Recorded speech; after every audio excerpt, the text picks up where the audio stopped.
Hi guys, मैं महेश अग्रवाल और स्वागत करता हूं आपका EIH इंस्टीट्यूशन में। गाइस, EIH इंस्टीट्यूशन में अभी अपन लीनियर अलजेब्रा पढ़ रहे हैं। लीनियर अलजेब्रा के साथ ही अपनी ग्रुप थ्योरी चल रही है। मैंने ग्रुप थ्योरी पर लेक्चर्स डाले हुए हैं और उनके लिए मेरे नीचे डिस्क्रिप्शन में प्लेलिस्ट का लिंक दिया हुआ है। आप उस लिंक पर क्लिक कीजिए ताकि आप ग्रुप थ्योरी तक पहुंच जाए और वहां पर सारे वीडियोस आप देखिए। मैंने ग्रुप थ्योरी पूरी कंप्लीट की है और थोड़े बहुत जो लेक्चर बचे हुए हैं वो लेक्चर पर डे आ रहे हैं। ग्रुप थ्योरी जिस तरह से मेरे रेगुलर एक हर दिन आते हैं लेक्चर, इसी तरह से मेरे पास लीनियर अलजेब्रा के भी हर दिन लेक्चर आपको अपलोड होंगे। आपके पास लीनियर अलजेब्रा के हर दिन लेक्चर मिलते जाएंगे ताकि आपकी एजुकेशन अच्छे से हो, आप अच्छे से स्टडी कर पाए। ग्रुप थ्योरी में जिस तरह से मैंने आपको हर एक चीज, छोटी से छोटी चीज समझाई है बिल्कुल डीपली, इसी तरह से लीनियर अलजेब्रा में विद प्रॉब्लम्स, हम बहुत सारे यहाँ पे प्रॉब्लम्स करने वाले, तो विद प्रॉब्लम्स आपको हर एक छोटी से छोटी चीज समझाई जाएगी। तो बढ़ते अपन लेक्चर्स की तरफ और चैनल को सब्सक्राइब कीजिए और वीडियो को लाइक कीजिए और इसे अपने फ्रेंड्स के साथ भी शेयर कीजिए ताकि उन्हें भी इस चैनल का और इस कोर्स का बेनिफिट मिल सके। तो बढ़ते लेक्चर की तरफ।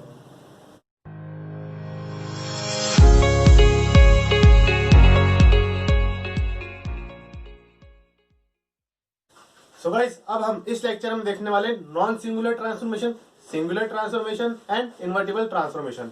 तो नॉन सिंगुलर सिंगुलर ट्रांसफॉर्मेशन का आइडिया मैं आपको पीछे भी दे चुका हूं। यहां पर अपन मैट्रिसेस के थ्रू समझेंगे, ठीक है। तो देखो, सबसे पहला है मेरा नॉन सिंगुलर ट्रांसफॉर्मेशन। ओके, तो इसमें मतलब क्या होता है कि कर्नल, अपना जो कर्नल होता है, कर्नल क्या है, नल स्पेस ऑफ टी, वो जीरो होना चाहिए। ये मैं आपको पहले बता चुका हूं, तो पहले वही लिखेंगे अपन, ठीक है। लेट टी मेरा कहां से, v ओवर f से v dash over f, okay, v to v dash है। b linear transformation, then t is said to be non singular linear transformation if and only if kernel T equal to zero. Kernel T बोल दो या null space of T बोल दो, एक ही बात है। Colonel T या नल टी मेरा क्या होगा, जीरो होगा, तो मेरी ये क्या होगी, सिंगुलर ट्रांसफॉर्मेशन होगी, ठीक है। तो देखो, आरएन थ्योरम लगाओ इससे, आरएन थ्योरम यानी कि rank nullity theorem, rank nullity theorem क्या बोलती है कि dimension of V equals to rank T plus nullity T, ये बोलती है। तो nullity T, null space T मेरा जीरो है, तो नलिटी T कितनी आएगी, इससे जीरो आएगी। तो ये जब जीरो है तो इसका मतलब क्या हुआ मेरा कि रैंक T अगर मेरी डायमेंशन ऑफ V के इक्वल है, रैंक T अगर मेरी डायमेंशन ऑफ V के इक्वल है, तो मेरे पास क्या आएगी, नॉन सिंगुलर ट्रांसफॉर्मेशन आएगी। देखो कि भाई मैंने मान लिया कि T मेरा है f n ओवर f से f m ओवर f, ठीक है। ये मेरे पास वेक्टर स्पेसेस बनेंगे, तो इनके बीच ट्रांसफॉर्मेशन किस ऑर्डर की बनेगी, मैट्रिक्स किस ऑर्डर की बनेगी मेरे पास, matrix codomain m cross n। इसी तरह codomain domain m cross n का दिया गया हो तो लास्ट वाला डोमेन को शो करेगा, डोमेन की डायमेंशन को, एंड लेफ्ट वाला मेरे पास किसको शो करेगा, ये शो करेगा डोमेन, सॉरी कोडोमेन की डायमेंशन को शो करेगा। ये लेफ्ट वाला कोडोमेन की डायमेंशन को और राइट वाला डोमेन की डायमेंशन को शो करेगा। तो अगर इफ डायमेंशन v मेरे पास n है, डायमेंशन v मेरे पास n है, तो मेरी t क्या होगी, नॉन सिंगुलर ट्रांसफॉर्मेशन होगी। अब जब नलिटी जीरो होती है, जब मेरी नलिटी जीरो होती है, तो इसका मतलब क्या है कि t मेरी क्या होगी, 1 1 भी होगी, t क्या होगी मेरी, 1 1 भी होगी। और अगर मेरे पास m इक्वल टू n है, यानी कि स्क्वायर मैट्रिक्स है मेरे पास क्या है, स्क्वायर मैट्रिक्स है, तो मैं डिटरमिनेंट निकाल सकता हूं, मैं इसका डिटरमिनेंट निकाल सकता हूं। तो अगर इफ डिटरमिनेंट ऑफ t, आप इसको a नाम देना चाहते हो तो a दे दो। अगर डिटरमिनेंट ऑफ t मेरा नॉन जीरो है, डिटरमिनेंट ऑफ टी अगर मेरा नॉन जीरो है, तो मेरी क्या कहलाएगी, non singular transformation. Non singular transformation यानी कि इसका मतलब कि भाई इसमें number of pivot element number of pivot element कितने होने चाहिए, equal to rank of T. Rank of T इसके बराबर होना चाहिए नंबर ऑफ पिवट एलिमेंट। तो अगर ऐसा केस हुआ तो नॉन सिंगुलर ट्रांसफॉर्मेशन।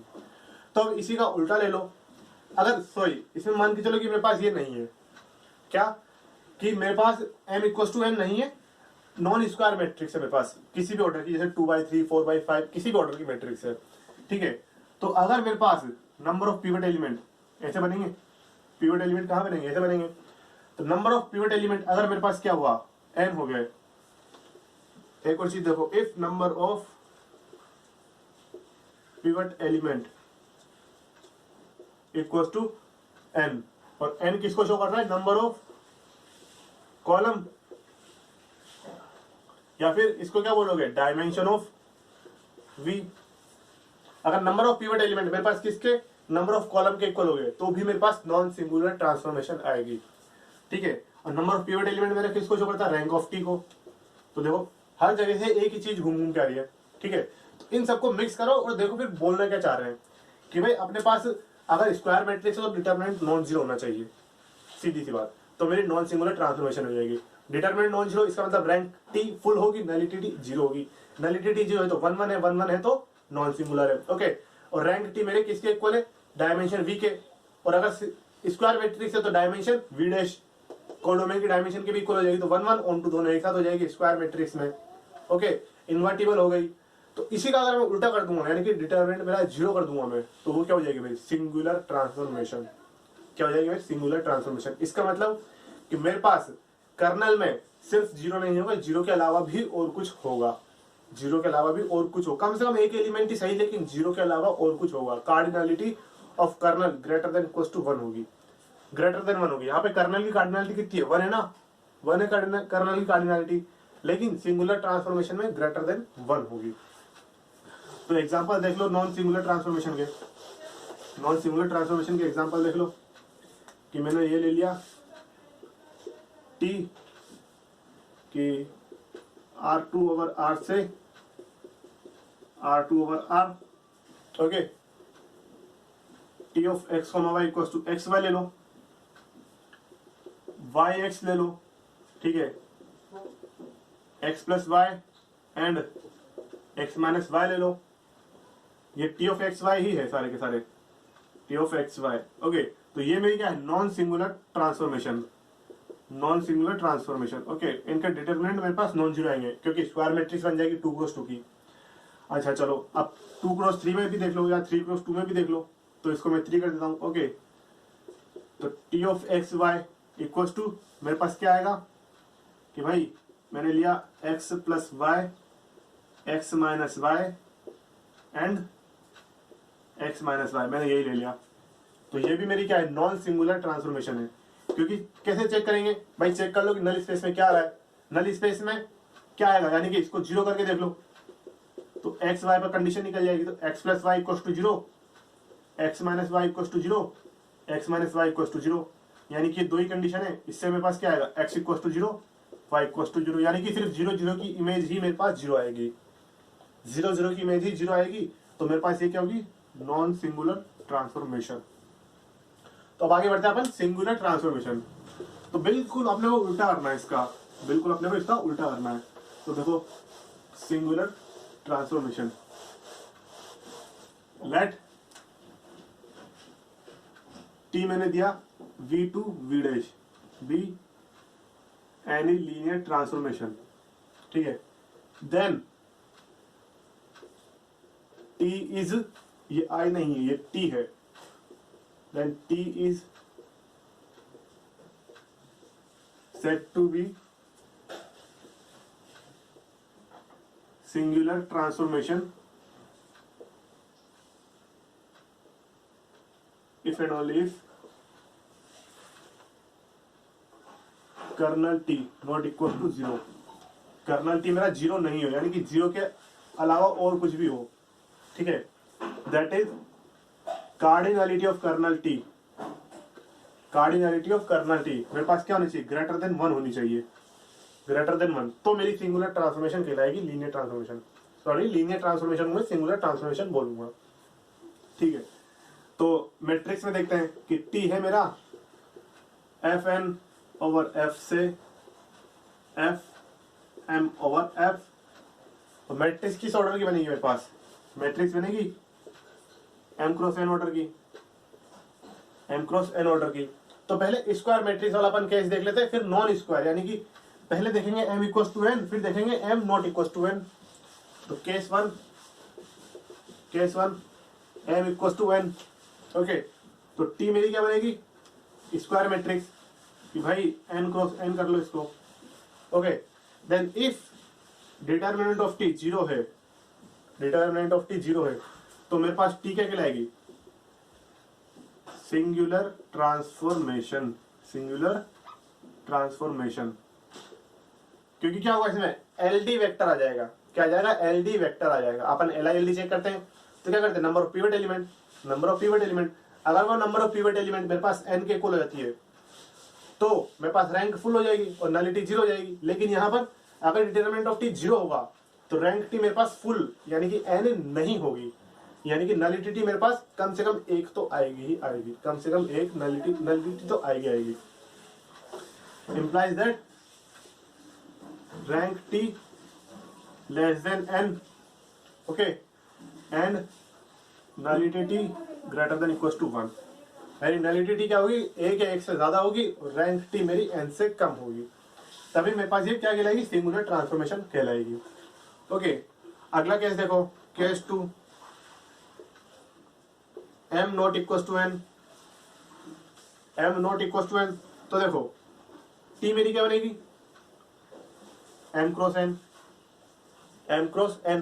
तो वही उल्टा सोचो, जैसे अपन ने नॉन सिंगुलर में सोचा था ना, तो उसका जस्ट उल्टा कर लो कि अगर रैंक टी मेरे पास नॉट इक्वल टू एन है, रैंक टी मेरे नंबर ऑफ कॉलम के इक्वल नहीं है, तो ये मेरे को क्या शो करेगा? कि नलिटी टी मेरी जीरो नहीं होगी, यही शो करेगा। इसका मतलब मेरे पास क्या होगा? Nullity T greater than equal to 1 and rank T मेरे पास क्या आएगी?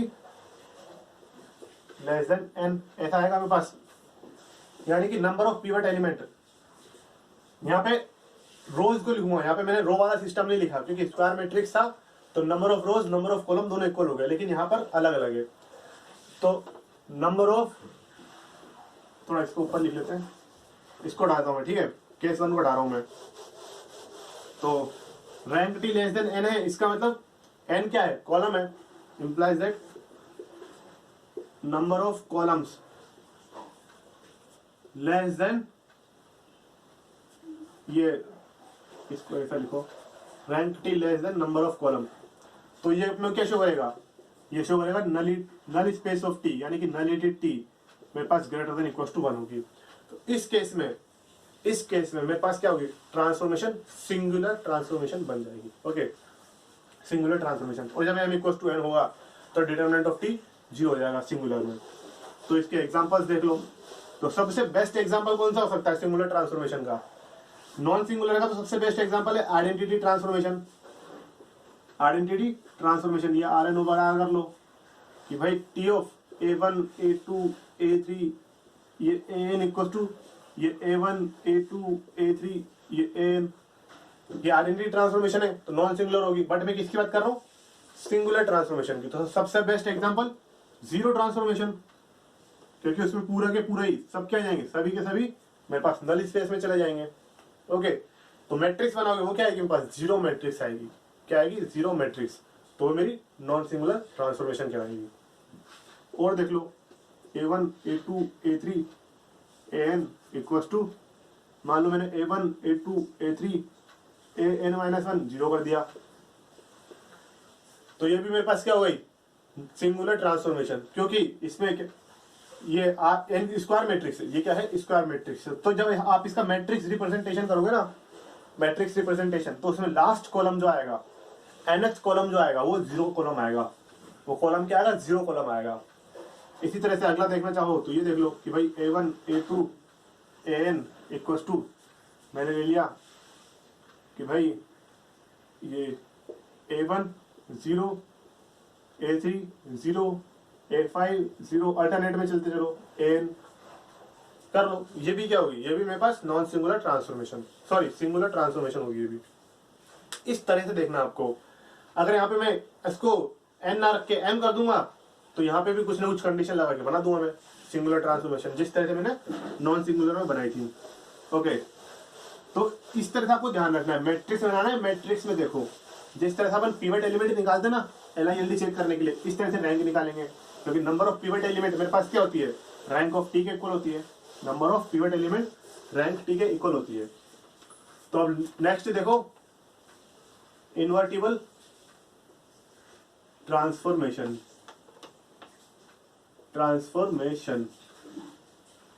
ओके, तो आपको पता होगा कि भाई इन्वर्टिबल तो मैट्रिसेस होती हैं, इन्वर्टिबल मैट्रिसेस होती है जिनका डिटरमिनेंट नॉन जीरो हो, तो अगर मैं इन्वर्टिबल की बात कर रहा हूं तो फिर डिटरमिनेंट मतलब स्क्वायर मैट्रिक्स मतलब डायमेंशन ऑफ डोमेन कोडोमेन दोनों सेम होंगी। ठीक है, तो केस में लेके चलेंगे अपन, case 1। Okay, case 1, if T है मेरी v ओवर एफ से v over F, okay, and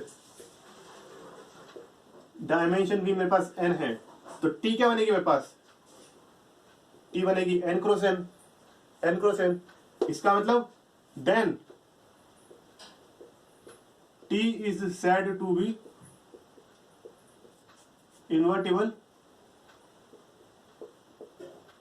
transformation. अब मैं इसको मैट्रिक्स नहीं बोलूंगा, ठीक है, मैं इसको मैट्रिक्स नहीं बोलूंगा। और आगे भी अगर मैं बोलूँ ना मैट्रिक्स को ट्रांसफॉर्मेशन, तो कोई दिक्कत वाली बात नहीं है, क्योंकि अपन ट्रांसफॉर्मेशन से मैट्रिक्स निकाल सकते हैं और मैट्रिक्स से ट्रांसफॉर्मेशन निकाल सकते हैं। ओके, तो ये ध्यान रखना। Then T said to be invertible transformation if and only if determinant of T non zero, ये जो अपन जानते हैं। अब determinant of T non zero है मेरी, टी क्या है, स्क्वायर मैट्रिक्स है n cross n, non zero है। इसका मतलब क्या है कि सारे के सारे जो मेरे पास कॉलम बनेंगे n कॉलम, वो क्या होंगे, li होंगे। तो हर कॉलम में मेरे को क्या मिलेगा, पिवट एलिमेंट मिलेगा। ठीक है, तो कितने पिवट एलिमेंट होंगे, implies that number of pivot element equals to n। Number of pivot element किसके इक्वल होता है, रैंक टी के, तो rank T equals to n हो जाएगी मेरे पास, rank T equals to n। तो अपन जानते हैं कि भाई ये n क्रॉस n है ना, n क्रॉस n, तो डायमेंशन v भी n है। वैसे तो अपन इसको ऐसा बना सकते हैं, जब अगर आपने कोई मान लो ये दिया हुआ ना हो कि T v over f to v over f है, डायरेक्ट अपने को मैट्रिक्स दे दी n क्रॉस n की, तो अपन ऐसा बना सकते हैं कि इधर कौन सी डायमेंशन आएगी, जो बाद में लगी हुई हो लास्ट में राइट साइड पर, तो एफ एन ओवर एफ से एफ, फिर इधर कौन सी डायमेंशन आएगी जो लेफ्ट साइड पर लगी हुई हो पहले, एफ एन ओवर एफ। जब मेरे पास रैंक हो तो मैं नलिटी निकाल सकता हूं, तो नलिटी आरएन थ्योरम से मेरे पास 0 आ जाएगी। यानी कि इसका मतलब इससे तो मेरे को पता चल जाएगा टी क्या है मेरी 1 1 है, एंड इससे मेरे को पता चल जाएगा टी क्या है मेरी ऑन 2 है, क्योंकि रैंक टी मेरे डायमेंशन ऑफ कोडोमेन के इक्वल है, तो अगर मेरा determinant of T non zero है तो टी मेरी 1 1 होगी, ऑन 2 होगी। ये मैं अपने पहले लेक्चर में बता चुका हूँ। ठीक है, तो आपको देखो इस तरह से आपको बनाना है, अगर आपको दिया हुआ ना हो। इन्वर्टिबल जब मेरी डायमेंशन इक्वल है ना, तब तो आपको सीधा सा डिटरमिनेंट देखना है, सिर्फ डिटरमिनेंट देख लो, पता चल जाएगा आपको। लेकिन अगर मेरे पास दोनों की डायमेंशन सेम नहीं है, मान लो अगर यहाँ मैं वी डैश भी कर देता, मैं अगर यहाँ पर वी डैश भी कर देता और साथ के साथ लिखता मैं dimension of V dash equals to n, दोनों की दोनों में n कर देता, तब तो सिर्फ आपको डिटरमिनेंट देखना है। यानी कि स्क्वायर मैट्रिक्स बने तब तो सिर्फ आपको डिटरमिनेंट देखना है, और जब स्क्वायर मैट्रिक्स नहीं बनेगी तब क्या करोगे, तो विदाउट स्क्वायर मैट्रिक्स तो डिटरमिनेंट निकलता नहीं है। और इन्वर्टिबल उसके लिए अपन एक ही अप्रोच जानते हैं कि डिटरमिनेंट, ये जानते हैं। तो फिर क्या किया जाए, तो देखो अगर मैं लेता हूं इसको v to V dash, dimension v मेरे पास n है, and dimension of V dash मैंने क्या मान ली, m मान ली। ओके, देन t मेरी क्या बनेगी भाई, इसकी मेरे पास n है, इसकी मेरे पास m डायमेंशन है, तो m क्रॉस n ऐसी बनेगी मेरे पास t। Then t is said to be invertible transformation if there exist s, यानी कि दूसरी ट्रांसफॉर्मेशन भी एग्जिस्ट करवानी पड़ेगी मुझे, सच दैट s ये भी क्या है, लीनियर ट्रांसफॉर्मेशन है, linear transformation such that SOT और TOS इक्वल्स टू I। यानी कि मेरे पास जब मैं कंपोजिशन करूं, और चूंकि मैट्रिक्स है, मैट्रिक्स को तो मैं सीधा सीधा मल्टीप्लाई कर सकता हूं, SOT equals to I, SOT equals to I और TS equals to I। Matrix है तो सीधा सीधा मैं इसको मल्टीप्लीकेशन कर सकता हूं। तो अगर मेरे पास इस तरह की कंडीशन है, इस तरह की अगर मेरे पास कंडीशन है, तो मैं क्या करूंगा, मैं कहूंगा कि मेरी T क्या है, इन्वर्टिबल ट्रांसफॉर्मेशन है। क्या है मेरी इन्वर्टिबल ट्रांसफॉर्मेशन। तो देखो S तो मैंने बना तो दिया कि भाई X तो मैं लेके आया, लेकिन ये मैप कहां से कहां करेगी, जैसे T V से V डैश कर रही है ना, तो ये S मेरी कहां से कहां मैप करेगी। तो देखो ज्यादा सोचने की जरूरत नहीं है भाई, एस टी इक्वल टू आई है। अब इसको देखो, एस टी इक्वल टू आई है, आई क्या होती है मेरी, स्क्वायर मैट्रिक्स होती है। एन क्रॉस एन मत करो, लेकिन अभी स्क्वायर मैट्रिक्स, ठीक है, स्क्वायर मैट्रिक्स, इसको ऐसे लिख लो। तो एस टी, सबसे पहले एक्स किसके पास जाएगा, टी के पास। टी का डोमेन क्या है, वी, ठीक है। फिर टी एक्स मेरा कहां से कहां जाएगा, टी एक्स मेरा वी डैश में जाएगा, टी एक्स वी डैश में जाएगा, और टी एक्स मेरा एस के पास जाएगा। फिर तो एस का डोमेन मेरे पास क्या होगा, वी डैश ओवर एफ। ऐसे बनाओ, ऐसे बनाओ, इसलिए मैंने वहां पे डायरेक्ट पहले नहीं लिखा, क्योंकि मुझे आपको बनाना सिखाना है। एस वी डैश से वी, और वी ही क्यों, क्योंकि मेरे पास स्क्वायर मैट्रिक्स बनेगी आई। आई क्या बनेगी मेरे पास, स्क्वायर मैट्रिक्स। ओके, तो एस टी मेरी कहां से कहां होगी भाई, टी के लिए पहले वी ओवर एफ से वी ओवर एफ, ऐसे बन जाएगी मेरे पास। तो अब तो ये मेरे पास बन गया। अब क्या ये स्क्वायर मैट्रिक्स दे देगा मेरे को ये, और अगर ये एस टी मेरे पास आई है, आइडेंटिटी मैट्रिक्स है एस टी, तो मेरे पास जो टी होगा वो इन्वर्टिबल ट्रांसफॉर्मेशन होगा। इसी तरह से आप टी एस की बात करोगे, टी एस की बात करोगे, तो वो भी क्या आना चाहिए, आई, यानी कि स्क्वायर मैट्रिक्स। ओके, तो सबसे पहले मेरे पास एस एक्स आएगा, ठीक है। तो अभी मुझे पता नहीं है कि ये एस एक्स कहां से कहां जाएगा, तो लेकिन एस एक्स जो मेरे पास होगा वो कहां जाएगा, वो टी के पास जाएगा। टी का डोमेन क्या है मेरे पास, टी का डोमेन है वी। ओके भाई, टी का डोमेन मेरे पास वी है, तो इसका मतलब क्या हुआ, एस एक्स का कोडोमेन, यानी कि एस का कोडोमेन मेरे पास क्या होगा, वी ओवर एफ होगा। इस केस में, टी एस वाले केस में एस का कोडोमेन वी है, तो डोमेन क्या होगा मेरे पास, वी डैश। डोमेन क्या होगा मेरे पास, V dash over F, V dash over F. तो मेरे पास किस ऑर्डर की बनेगी ये, मेरे पास ये बनेगी एम क्रॉस एम ऑर्डर की, एम क्रॉस एम ऑर्डर की, क्योंकि सबसे पहले वी डैश की डायमेंशन एम है, पहले वी डैश के पास जाएगा, फिर एस एक्स मेरा वी में जाएगा। तो टी का डोमेन वी है, सही, मतलब मैं सही जा रहा हूं। तो टी एक्स यानी कि टी वाई, एस एक्स को वाई ले लो तो टी वाई बनेगा। टी वाई मेरे पास कहां पे जाएगा, वी डैश में जाएगा।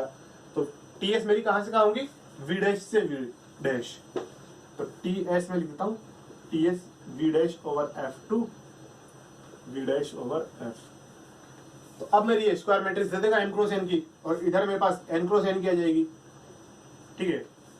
तो मुझे इससे N cross M, M cross M, इनसे मुझे मतलब नहीं है। मुझे मतलब है कि मेरे पास ट्रांसफॉर्मेशन यानी कि मैट्रिक्स मेरे पास एग्जिस्ट करनी चाहिए, जिससे मैं आइडेंटिटी मैट्रिक्स ले आऊं, दोनों के प्रोडक्ट करके आइडेंटिटी मैट्रिक्स ले आऊं। यही अपनी पहले भी डेफिनेशन होती थी, आपने 11th-12th में पढ़ी है इन्वर्टिबल मैट्रिसेस की, तो यहाँ भी वही डेफिनेशन है, ठीक है। तो अब इसके ऊपर मैं कुछ पॉइंट लिख देता हूँ, एक दो, तो देखो पॉइंट्स, ठीक है। तो आपको बस कॉमन सेंस लगाना है, जो आपने पढ़ा हुआ है बस वो लगाओ। तो first point, if T is linear transformation, then and if T inverse exist, T inverse मतलब भाई इन्वर्टिबल है तो T inverse भी एग्जिस्ट करेगा। मेरे पास टी एस इक्वल टू आई है, तो T का मैं क्या कर सकता हूँ, T equal to S inverse, ऐसा कर सकता हूँ मैं। तो इसे बोलूंगा मैं T equal to S inverse, यानी कि T inverse equal to S. तो if T inverse exists, then T inverse is also linear transformation। और वो कैसे होगा मैं बता चुका हूं कि भाई T inverse equal to S कर दोगे, तो S क्या है मेरी, S linear transformation है, तो T inverse मेरी linear transformation हो गई। ओके, या फिर आप जो लीनियर ट्रांसफॉर्मेशन की डेफिनेशन है वो लगाओ, उससे भी हो जाएगा। ठीक है, if T inverse exist then it is unique. It is unique कि भाई हर मैट्रिक्स का इनवर्स यूनिक होता है, और ये अपन जानते भी है। लेकिन इन्वर्टिबल ट्रांसफॉर्मेशन के लिए मैंने अलग से लिखवा दिया कि अगर मैट्रिक्स है यानी कि ट्रांसफॉर्मेशन है, ट्रांसफॉर्मेशन का इनवर्स वो यूनिक होगा, वो मेरे पास यूनिक होगा, यानी कि दो इनवर्स नहीं हो सकते मेरे पास किसी एक ट्रांसफॉर्मेशन के। अगला पॉइंट देखो कि if T is linear transformation then T inverse वो मेरे पास क्या आएगा, टी खुद आएगा। टी इनवर्स का इनवर्स वो टी खुद आएगा। और इस तरह की चीज अपन ने कहां पर ग्रुप थ्योरी में ही पढ़ी है कि ए इनवर्स का इनवर्स मेरे पास ए होता है। तो ये भी कॉमन सेंस की बात है कि भाई टी इनवर्स मेरे पास एस होगा और एस इनवर्स टी होगा, क्योंकि टी एस इक्वल टू क्या है मेरे पास, टी एस इक्वल टू आई। तो टी इनवर्स मेरे पास क्या हुआ, एस। टी इनवर्स का इनवर्स लगाओ, क्या आएगा, एस इनवर्स। और यहां से इसी से एस इनवर्स निकाल लो, S inverse equal to T आएगा मेरे पास। तो यानी कि टी इनवर्स का इनवर्स मेरे पास टी आ गया ऐसे। ओके, तो ये थी मेरी इन्वर्टिबल लीनियर ट्रांसफॉर्मेशन। तो गाइस नेक्स्ट लेक्चर में अब अपन देखने जा रहे हैं प्रोजेक्शन, रिफ्लेक्शन एंड रोटेशन, जो कि बहुत ज्यादा इंपॉर्टेंट है, ये एग्जाम में आ जाती है। इस लेक्चर में जो मैंने पढ़ाया था ये मेरा पीछे से पूरा लिंक्ड था। ये कोई स्पेशल टाइप से नहीं पूछता एग्जाम में अलग से, लेकिन जो भी पूछता है ना उसमें इन सब का यूज हो जाता है और ये सब चीजें दिख जाती है। उसमें कोई भी ट्रांसफॉर्मेशन होगी तो उसमें आपको अपने आप दिख जाएगा कि भाई वो इन्वर्टिबल है नहीं है, ये 1-1 है नहीं है, ऑन टू है नहीं है, सिंगुलर नॉन सिंगुलर कैसी है क्या है, वो आपको इजीली उसमें दिख जाएगा। स्पेशल तो उसने बोला नहीं कि भाई सिंगुलर है या नहीं है, और कभी बोल देगा पूछ लेगा तो कोई क्या दिक्कत है, तब तो और इजी काम हो गया अपना। लेकिन नहीं पूछेगा तब भी आप इजीली इनको देख सकते हो। तो ये स्पेशली नहीं पूछेगा, ये आपको देखना पड़ेगा। लेकिन जो नेक्स्ट लेक्चर आएगा प्रोजेक्शन, रिफ्लेक्शन, रोटेशन, इनमें वो स्पेशली पूछता है कि ऑर्थोगोनल प्रोजेक्शन क्या है, ऑर्थोगोनल रोटेशन कैसे करेंगे अपन, ठीक है, कोई वेक्टर तो उसका रोटेशन कैसे करेंगे, प्रोजेक्शन मतलब शेडो कहाँ पे गिरेगी, रिफ्लेक्शन मतलब उसी की मिरर इमेज क्या होगी, ऐसे अपन उसमें देखने वाले हैं। तो मिलते हैं नेक्स्ट लेक्चर में नए कॉन्सेप्ट से, तब तक के लिए थैंक यू।